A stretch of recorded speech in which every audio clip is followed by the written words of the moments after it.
মূলত রংপুর থেকে আসছে, লালমনি এক্সপ্রেসে এসেছে, এসেছে ইয়াতে কমলাপুর রেল স্টেশনের নামে।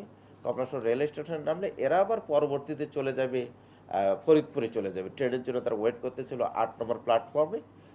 এক পর্যায়ে এই নাজেম তার স্ত্রীর বলল যে আমি নাস্তা নিয়ে আসি, তুমি এখানে ওয়েট করো। ইন দ্য মিন টাইম রূপা কিছুটা ঘুমিয়ে ঝিমানি এসেছে, ঘুমিয়ে পড়েছে। তার ব্যাগ, তার যে আর যে জিনিসপত্র পার্সটাস ছিল এগুলো হারিয়ে যায় এরকম।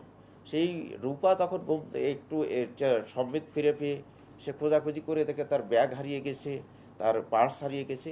তখন সে আশেপাশের লোকজনকে জিজ্ঞেস করতেছিল। একটা পর্যায়ে আর একটা মহিলা যাচ্ছিল, তাকে সে ডেকেছে।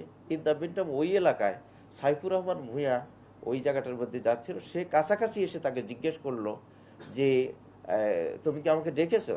তখন রূপা বলেছে যে না, আমি আপনাকে ডাকিনি, আমি ওই মহিলাকে ডেকেছি।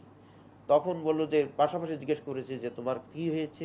তখন বলেছে যে আমার ব্যাগ হারিয়ে গিয়েছে, আমার টাকা পার্স হারিয়ে গেছে, আমার টাকা পয়সা যা ছিল সব হারিয়ে গিয়েছে। আবার আমি ফরিদপুরে যাব, এখন আমি কিভাবে যাব? আর বলছে তোমার সাথে কি আর কেউ আছে? যে আমার স্বামী আছে, সে রাস্তা আনতে গেছে। তো ইন্দামিটাম আরও কথাবার্তা হয়েছে। এর মধ্যে নাজেম চলে আসছে। আসার পরে বলছে তোমরা কি করো? ওরা বলছে যে আমরা কিছু করি না এরকম। তো আমরা ইয়েতে, তো তখন বলেছে যে তোমরা আমার সাথে চলো।